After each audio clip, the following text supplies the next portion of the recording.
Goedemorgen alla. Freue mich von der und hier war met je te zijn. Ik freue dat je hier bent en valt je hier thuis. Wir wollen uns von der und war von Gott sein Plan, von seinen Willen anführen. Wir sind auch, als ich hier reden, dass ich von positiv sein. Und vielleicht ist dort, was mich durch die letzte Woche das dollste angeschaut hat, dass ich wird positiv sein. Und ich glaube, wir können uns danach abbühen und denken, halten selbst an dem, was wir lesen, dann, dass wir sind positiv und Mut, bringen Mut zu anderen Menschen. Ich freue mich für die Welt, was ich hier mitteile. Das ist eine Prüfung für uns, wo wir uns selbst prüfen können, wo sind wir im Glauben und wo kämpfen wir. Wir alle haben kämpfen, die sind da und die beleben immer weiter, dass Dinge an uns nachkommen und dass wir können dort positiv sein. Und ich beten über die Message von der und ich frage mich selbst, was ist es, was soll ich mitteilen, was ist Gott sein will. Und sage einer beten dann über dem, dann nimmt einer von mir die Gedanken, nimmt einer was taub und dann das, was einer dann mitteilt. Und vertrauen, dass das ist, was Gott will, dass einer mitteilen soll. So von der und Jank hat mir gewusst, David sein Leben zu betrachten und seine Lehren, wo er bin wir. Wir alle von der und checken David an als einer, der sehr viel von sich gemerkt hat. Und der viel sich belebt hat. Wenn wir lesen dann, wo er viel Krieg durchgeführt hat und wo er immer war gewinnen hat und wo er keinmal abbacken darf und er wir Stand hat. Wenn wir bloß nach dort checken, dann denken wir manchmal so, man, das muss sein ein gesehener Mann gewesen. Der muss das sehr gut gehabt. Der muss alle Dinge sehr top gehabt, dass er alle geschafft hat. Aber wenn wir den sein Leben betrachten dann in meiner verschiedenen Wege, dann sehen wir, dass sehr viel von dort ist nicht von selbst gekommen. Da hat er gearbeitet. Er muss sich durch nicht schaffen, dass er Dinge tut. Und es sagt in 1. Samuel 30, Vers 6, doch David von Kraft an den Herrn seinen Gott. Das sagt er, als er auf eine sehr schwere Stelle stand.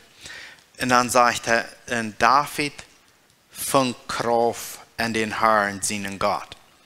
Mir hat von der und mehrere Dinge an, so non te kijken en dan wat eruit gekomen is, wat eruit kwam, wanneer David een zware tijd beleven had. Ik heb hier, ik geloof, 11 dingen opgeschreven en er worden veel meer zijn. Maar we willen ons deze 11 een klein beetje aankijken en dan willen we ons nog 3 psalmen een beetje aankijken wat David geschreven heeft, wanneer hij een zware leeuw was. Wir weten dat als David aanwassen, dat hij dat eerste wat we van hem horen en lezen dan, dat is als hij zo nata jong weer en dat zijn ouderen er schoep oppassen. En dan weten we dat hij had door met wilde tieren te kampen. Die willen komen de herd verrieten, hij willen komen de stelen en hij past op. Hij had een hart dat für andere Menschen gut soll kommen. Hij passt er noch ab. Und als dat wieder ging in seine Schub bedeinen, dann kam Samuel en nur sein Vater sein Haus.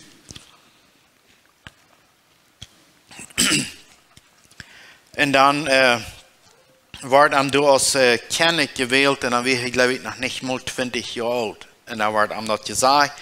Und dann ging er weiter trainen seine Schub. Und dann über dem brückte ein Krieg uit. Und dann ging er nur seine Brüder, sein Dad checkt am Dahane, seine Brüder gehen sein wird alle wieder. Und dann sah er durch, was du vergehen und er als ein junger Jung kann dort nicht an sein. Das ist ein Fluch für mein Volk. dit is een arg wat aan mijn volk aankomt. Hij kan dat niet aan zijn. En hij dacht aan dat wat God aan geholpen had, den Bord uitmerken. Hij dacht aan dat wat God aan geholpen had, de leven uitmerken. En dan zegt hij, en zo wordt God mij ook hier houden. Hij vertrouwt, hij geeft zich ganz en God zijn handen. En als hij dit tussen duidt en aanvangt van te reden, dan kwam jij stand. Zijn broeder die weer verdrießlich über aan. Aber hij laat zich niet wegschreien. En zoals ik dit een beetje overdenken, en dacht ik, laat we ons ook niet wegschreien, want we weten niet, hebben we niet gelegenheid, niet hebben we wat doen voor de nächste, niet hebben we wat doen voor de kerk, of wat immer. Wanneer jij aangereed wordt, dat we ook plus klaar hebben, wat God zijn wil van ons is, en den waar ik verder weg kan. Zijn broeder wie jij aan, en probeert hem ervan af te reden, en dat deed niet, en hij blijft standhaft en gewoon den Sieg door, en dan meestal doorop dat hij den Sieg die gewonnen heeft, dan komt het doorheen dat de kennis geen arm wordt. De kennis wordt over dem ganz geen arm. Wegen wat? Wegen dingen wat hij erg deed? Nee, wegen dingen wat God aan zijn deed, wat God aan leiden deed. En dan een andere stad wat we zijn, dan weer hij al in de wildnis, hij weer al moest al ran voor den kennis. En dan wordt op eenmaal aan dat de stad Kela, die is een kamp voor de mensen kampen tegen die. En hij weet, wanneer hij door gaan dan is hij dichtbij door de zijn vrienden zijn, maar hij kan dat niet toelaten. Hij gaat en helpt, want hij zit dat door veel hulp. En dan hebben ze een dag even geschafft, en dan s'avonds, dan vraagt er God wat zal zijn, en dan meint het nog de ganze nacht even waar hij gaat. Zo niet bloos leeg, wie dat wanneer hij ook veel zich beleven deed. En ik las hier, zie je al een beetje van Samuel 30 vers 6. In Engels zegt het zo dit. But David encouraged himself in the Lord his God. David deed zichzelf moed merken en God, en dan ging hij weer vooraan. So hier gaat mij nog eenmaal aufsteden op te nemen, wo David non ran deed, en wo hij immer war en God kracht vinden deed, verder weg te gaan.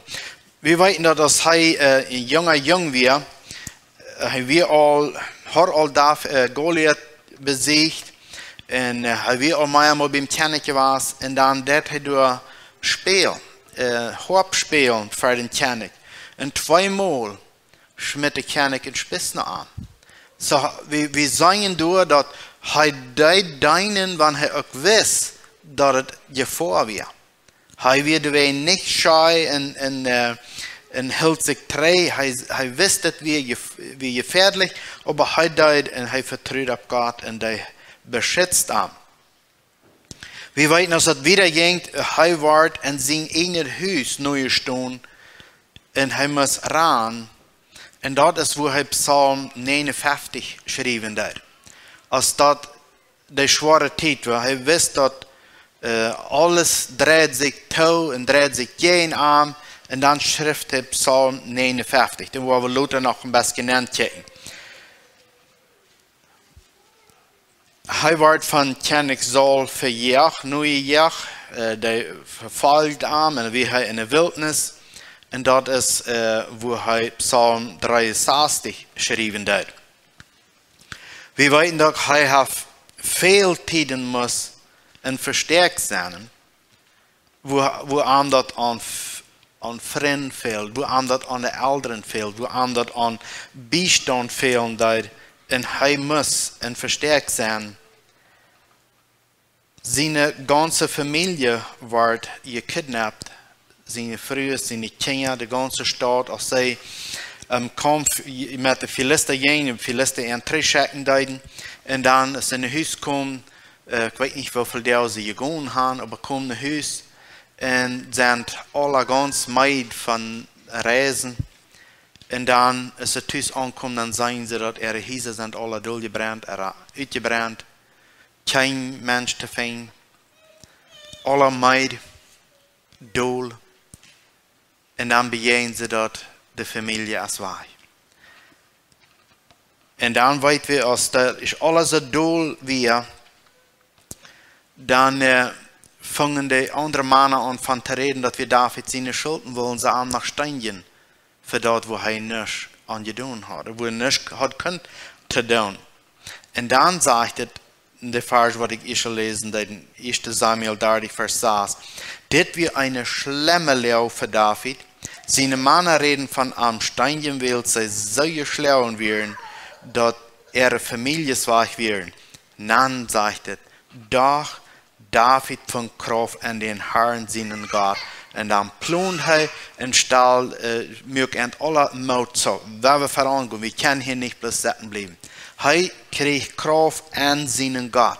En dit is waar we ook van leren kunnen, wanneer we dingen beginnen in ons leven, waar we niet weten wat krijgt de nächste stap is. David, hij vond nieuwe kracht en den Herrn zijn God. De nächste, de vijfde, zegt het, zijn vrienden, oh, dat had ik al gezegd, de dreden zich geen armen willen am dood merken. En dan de zesde, hij broek ganz taub als hij aanzag dat hij eigenbrug een markt begonnen had. En als hij dat door beleefd, dat is waar hij Psalm 51 geschreven heeft.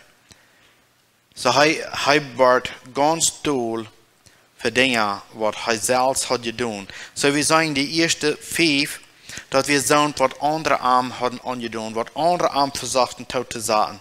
Maar dit zesde punt dat we zien waar hij zelfs nog zijn last nog entscheid had. En waar God dat heeft kunnen brengen, waar hij zich brengen leidt dingen op te schrijven, waar we ons van daar veel kunnen uitnemen en van leren en voor ons ook kracht vinden aan dem Herrn. Dat zevende weer Amon een van zijn jongens die behandeld zijn zesde gans schon heeft. Zo'n dingen als dat passeren in een familie, dat de broeder de zesde niet toeleidt. En dan het nächste, dan passiert dat een broeder den anderen broeder doodmaakt. In een familie. Absalom maakt Amon dood. En dat negende, zegt het, zijn ene zoon, Absalom, stal een grote oproer tegen David, dat hij weggaan moest. En dat is waar hij Psalm 3 geschreven heeft. Hij schreef dit psalm waar hij zich aan God verlaten kan. En dan de 10e, Absalom wordt doodgemerkt en waar David dat zeer treurig merken deed, op wat van een weg zijn zoon sterven moest. En zo, wanneer we deze dingen een beetje betrachten, dan zien we dat David, we kijken we aan als een siegersheld. Hij was sterk, hij kreeg veel dingen beschakt, maar dat we niet ohne Kampf. Dat kost hem zeer veel, wanneer hij durchkwam. En zo, wanneer we kijken dan, wat schreef hij in Psalm 63? Ik wil het niet ganz lezen, ik wil bloos een beetje samenbemerkingen merken. Maar in de eerste vers, dat zegt het, een psalm van David, als hij in Juda in de wildernis was. Ik weet niet, of ik hier krijg naar de regel gaan, maar dit is waar hij in de wildernis was. Dan zegt het, tweede vers, oh God, du bist mijn God. God, du bist mijn God. Ik houd vast, dit is wat ik zeer veel rekenen doe. Dan zegt het, den ik zie den God, mijn God. Meine zal darst nu die, dan wat mij hier opvalt, dan zegt het, mijn Körper heeft een verlangen nu die. So David zegt hier, dat zijn Körper een verlangen heeft naar God. En dan, we würden vielmals immer so steht sein, dat onze Seele heeft een verlangen en we denken niet zoveel aan onze Körper. Zo als uitgedreven land naar water heeft, zo darst David nur seinen Herrn.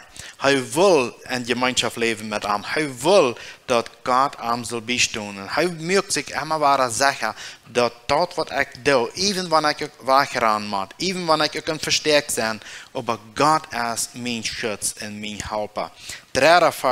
Vierter Vers, noch dritter. Ich sage, die im Heiligtum. David sagt, dass er Gott im Heiligtum gesehen. Und ich weiß nicht, ob er Gott persönlich gesehen hat, aber was er sagt hier, dass er sieht, was Gott seine Herrlichkeit ist. Und wer Gott ist, das hat er gesehen. Und hat deine Kraft und Herrlichkeit auch gesehen. Ich habe gesehen, wer Gott ist, und dazu werde ich mich nicht laut wegstrecken von schweren Tiden, wenn ich in der Wildnis bin, wo immer ich bin. Vers 4 sagt es, weil deine Leibtulichkeit besser ist als Leben. David sieht auf einmal, dass als er leben wird, er nicht mehr leben wird, wenn er uitkleben hat, er nicht uitkleben wird, aber Gott seine Leibtulichkeit ist noch ewig dort aller ewig. Der 9. Vers sagt, meine Seele hängt an die. Deine gerechte Hand hält mich uprecht, even auch wenn ich in der Wildnis bin und wegrennen muss. Der nächste ist Psalm 59. Das sagt jetzt, es steht in der Psalm, ein Gebet beschützt zu bleiben, das ist klar, als er im Haus neu stehen wird, die Soldaten am Haus gesagt werden, dass er nicht wird wegrennen. Und als er den Brief durchgeschrieben hat, als er all in der Wildnis war, da weiß ich nicht klar, aber er muss auch wegrennen. Und dort ist, wo er Psalm 59 geschrieben hat. Dann sagt er in 1. Vers, ein goldenes Geschenk von David. Was will er sagen, wenn er sagt, ein goldenes Geschenk? Sagt er, dass er nicht ankommt aus Saul, wem Schak sein Haus zu bewirken, dass er am Tod merken kann. Ein goldenes Geschenk, dass er könnt wegkommen. Wir alle wissen, dass er das auch manchmal gelesen, wo er durch am Bad nach was abstahlen hat, oder seine Freude was abstahlen hat, und dass er durch ein Fenster wegkommt. Aber dort, wo er das Psalm geschrieben hat. Und dann, wenn er auf einmal den Hintergrund weiß, was er kriegt, ist fähig, und er sich dann anlässt, dann auf einmal ist in so einem Psalm viel mehr bin. Was hat das bewegt, dass er das geschrieben hat? Und er wir nicht tut, er wir nicht sicher, er weiß, dass er muss abpassen, was andere deuten. 5. Vers sagt es, ich habe nicht erreicht getan, und doch sind sie reid mir anzuriefen. Merk die ab und komm und halt mich. Kick einmal nach meine Lehre. Das ist ein Gebet. Das ist ein Gebet nach Gott. Gott, kick mal, wo meine Lehre ist. Und als ich das ein bisschen nachdenke, dann dachte ich immer nur, dass wir können leicht einen Weg anfangen zu beten, um uns zu bejammern und um uns was zu ihnen, wenn es uns geht ja nicht so, als wir das würden gleichen. David, seine Lehre, er muss wegrennen, er wird vielleicht hingewiesen, um irgendwo wegzukommen. Und dann bete Gott, help mich, komm mir helfen, check mal, wo mir das geht. 10. Vers, du sagst, ich will mich an die holen, willst du, oh Gott, bist meine Kraft, der mich sicher hält, mein lieber Gott. Mein lieber Gott. Wir alle, wir kennen Gott, ich wünsche, dass wir alle deuten, vielleicht auch von ziemlich klein an. Und wir haben viel von Gott gehört und haben von ihm gelesen und wir haben belehrt worden von unseren Eltern über verschiedene Wege. Aber die Entscheidung ist immer noch wahr in jedem Einzelnen persönlich, als der kann das so ausbeten, als David dann sein, der mir sicher hält, mein lieber Gott. Was mir das Liebste ist, da beschäftige ich mich das meiste mit. 12. Vers, da sagt er, aber merkt denn nicht dort, o Herr, ans Schild, weil dann wird uns Volk dort verjeten, aber braucht deine Macht, die zu verstehen und auf die Knien zu bringen. So David sieht, was er fährt. En aan zijn gebed is niet dat God etwas wat van de eerd wegwaschen, dat jij in aan zijn, maar dat God etwas naartoe brengt, dat ze het ook weer aan zijn, dat ze aardig zijn. Zo hij weer heen wees, hij raan weg, en dan bid hij God, merk dat zo dat hij ook weer erkent wat het is. De nächste psalm, dat is hij krijgt zijn zin am hängeran weer en am wil doodmerken. En dan hier zegt het steht, dat vertrouwen op God zijn schutz. Hij weer al alle geworden. Ik weet niet graag wat zijn jaren weer, maar hij wil alle, hij wil niet meer zo goed op de been. En dan gaat hij met zeer veel mensen top in de wildnis nemen. Hij weet niet waar hij gaan wil. En dat is waar hij dit psalm schrijven deed. Nicht an der Deel, wo an dat Schein ging, wo hij thuis im Huis zaten deed, wo alles safe weer. Dat is niet wo hij deze brief schrijven deed. Die worden geschreven als hij in druk weer. En als ik dit al een beetje opneem deed en nadenken deed, schafft dat bij ons ook een beetje dat wanneer we in Trouble geraten doen, wo we ons unsafe feilen, dat we dan dollar naar God zien. Dat zal niet unbedingt dat zijn, maar dat deed zo. En David, hij moest voor zijn zin ran, en dan schrift de psalm, dat derde kapitel, zegt het, David zijn psalm als zijn zin Absalom am hängeran weer. Tweede vers, ach Herr, wo heb ik zoveel fien, en zoveel dat ik jij mij zag. Vele zijn van mij, hij heeft keine hulp bij God. Als hij weggaan deed, dan weet we dan kwam de eine heran en die verspot aan en die smijt steinen naar aan en wat immer. En dat is wo aan dit psalm op dat deed. Dan vraagt ik, God, wo is het toch dat er zoveel jenen zijn en dit we zien ene zien. Vers 4 zegt het, aber du, o Herr, bist een schild voor mij, mijn herrlicher, der mij wader te eeren brengt en den kop oprecht. Dit schrift hij al beim weggaan, dat God aan ware wordt oprechten. God wordt aan de treven. Hij verlaat zich ganz op God. Vijfde vers zegt het, ik schrie den Herrn luid aan en hij antwoordt mij van zijn heilige boy. Ik lei mij doel en sloop, ik werk op, wils de Herr mij bewaart.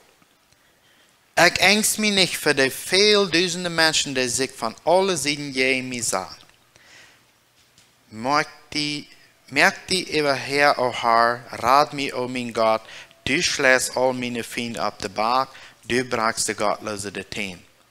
So hij beet in God, to God, en dan eindigt je bed, en eindigt een nood waar hij is, dan weet hij al dat hij heeft in God gebed, dat hij wordt zich am arm klammeren. Dan het nächste is Psalm 51. Deze drie wat ik hier nu een beetje even gaan, dat zijn zonen wo andere mensen arm schulden aanduiden. Andere mensen die bedreigten arm. Andere mensen brachten ertoe dat hij een zware leeuw aankwam.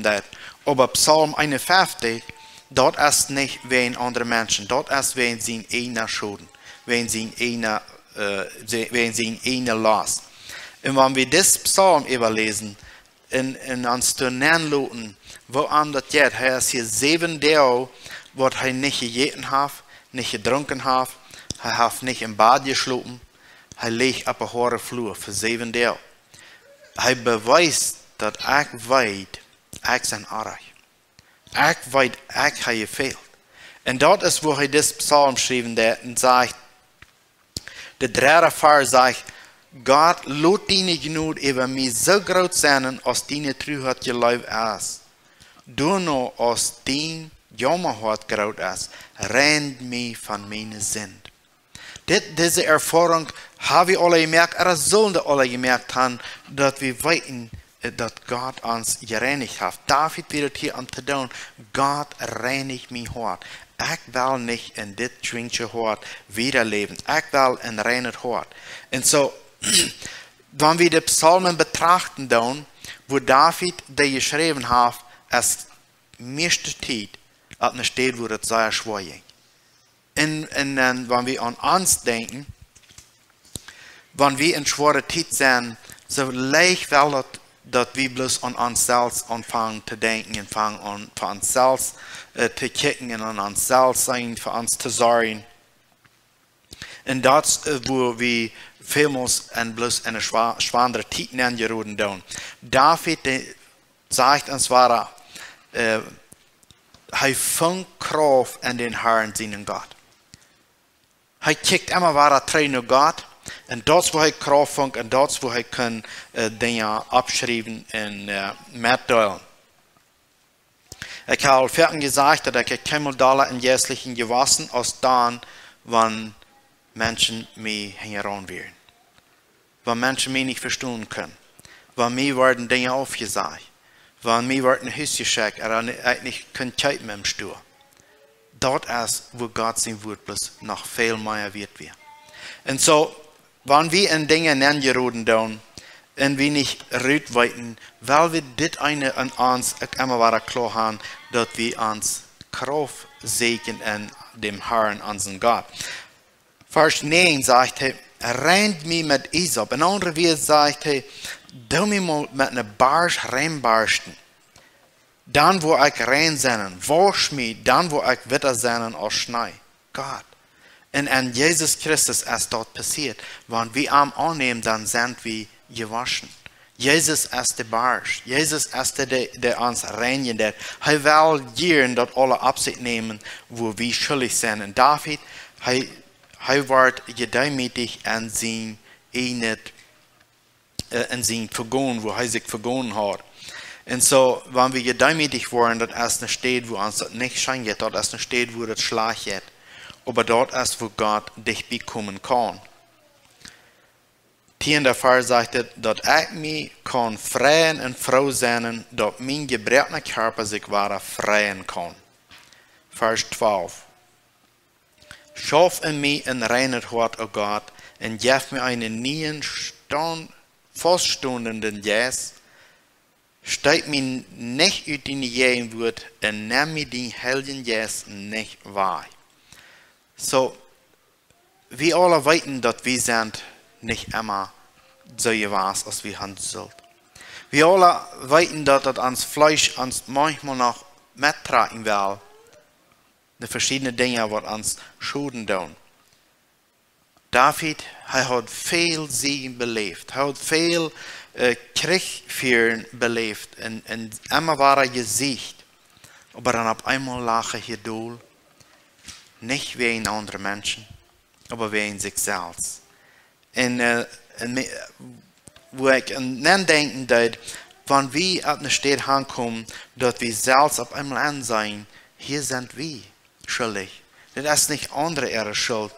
Dann wünsche ich immer weiter, dass das kann sein, dass wir bei Gott am Kraft sehen. Dass er uns abbühen und abhalten kann. Er ist durch, er will das hier und da.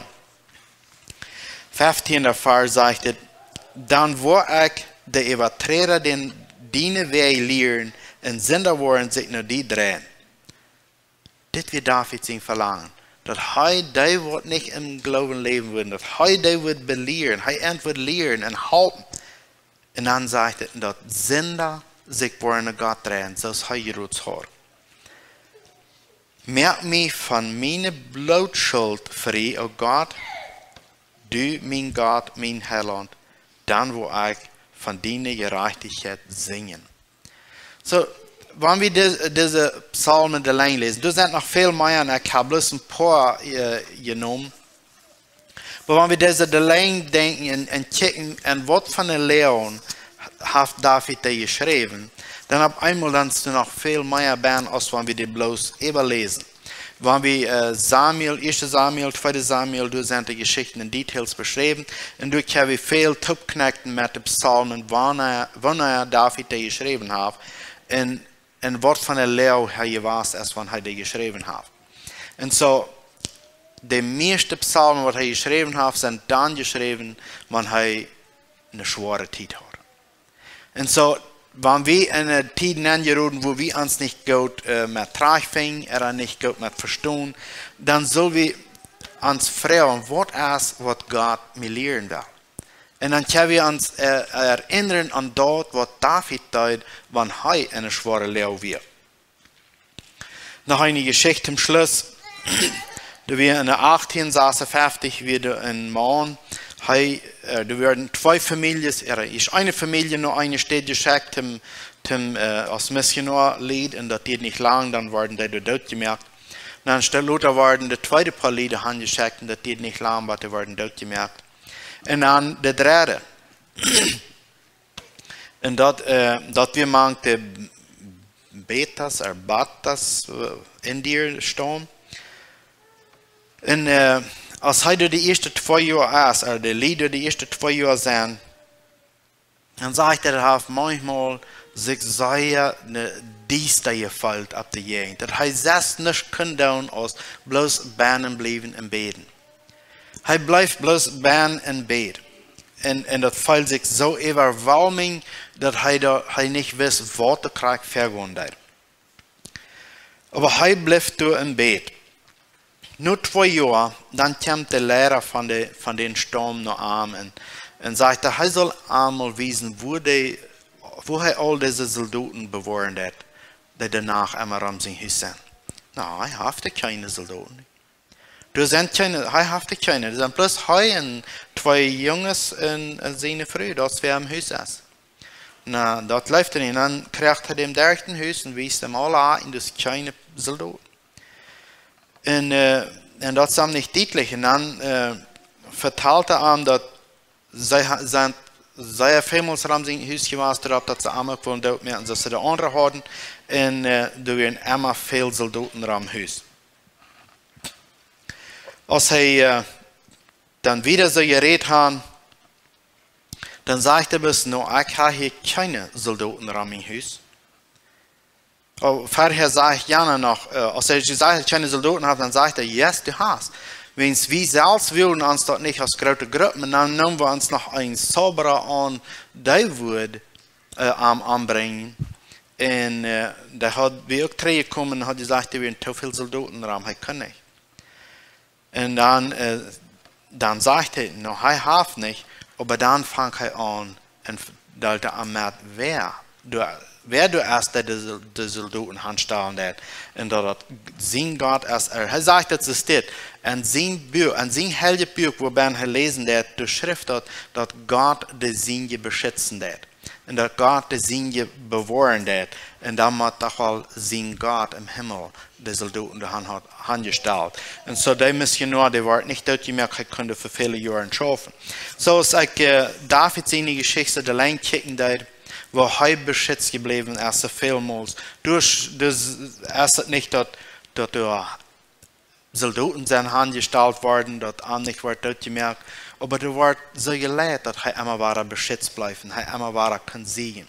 Und so, wenn wir das aufnehmen, dann in der Lehre, wo wir von der sind, in der Zeit, wo wir von der leben, dann, wir waren vielleicht nicht angegriffen, keiner jagt uns an sein Haus rührt, alle können ganz frei leben, aber du hast ein Jener, was uns auch an unsere Häuser antasten.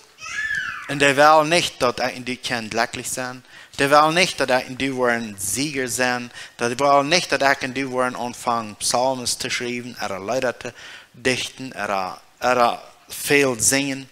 Der will bloß uns drauf machen mit verschiedenen anderen Dingen, dass wir nicht sollen unsere Kraft an Gott sehen. Und mein Wunsch und Gebet wird von uns alle sein, dass wir unsere Kraft an Gott sehen, und don't wo der Leo ram uns ist. Der Leo ram uns, wenn wir du wollen anfangen auszubeten, dann wollen wir uns sehr doll in eine Eik fallen und wir wollen nicht weiter, wo der rührt. Aber wenn wir unsere Kraft bei Gott sehen, dann, wo wir können geloten sein, wir wollen können getrost sein, wir wollen uns am sich sehnen. Und das ist mein Wunsch und Gebet, dass wir das immer weiter können und denken. de beste Siegestiden zijn probably nicht dan, wann ons het schijnste jet. Die worden probably dan zijn, wann ons het schwaanste gaan deed. So mocht Gott jent alle segnen. Wer wir abstunden zum Beten wird passend ist. Vater in Himmel, wir kommen wir für dich und wir danken dir für dort, wer du bist. Du bist ein Gott, den wir uns anvertrauen können. Du bist ein Gott, den wir anbeten können, den wir loben und preisen können. Vater, wir freuen natürlich uns das Wort, was wir uns von dir haben, fähig muss in unsere Herzen segnen. Wenn wir uns angekickt haben, wo David die Psalmen geschrieben hat, wo wir von der von Nutzen haben, es so vielmals an der Stelle war, wo heute sehr schwer war. Und Vater, ich bete, dass wir wollen lernen davon, dass wir wollen uns am sich abbauen und dass wir wollen als Sieger hier durch das Leben gehen und das dienen, was die kriegen von uns Leben. Vater, segnen jedem einen, der hier kommen ist, die Kirche, machst du schenken, dass wir können alle abgebüht und gesteuert mit Kraft und Mut, war die dein. In Jesus' Namen. Amen.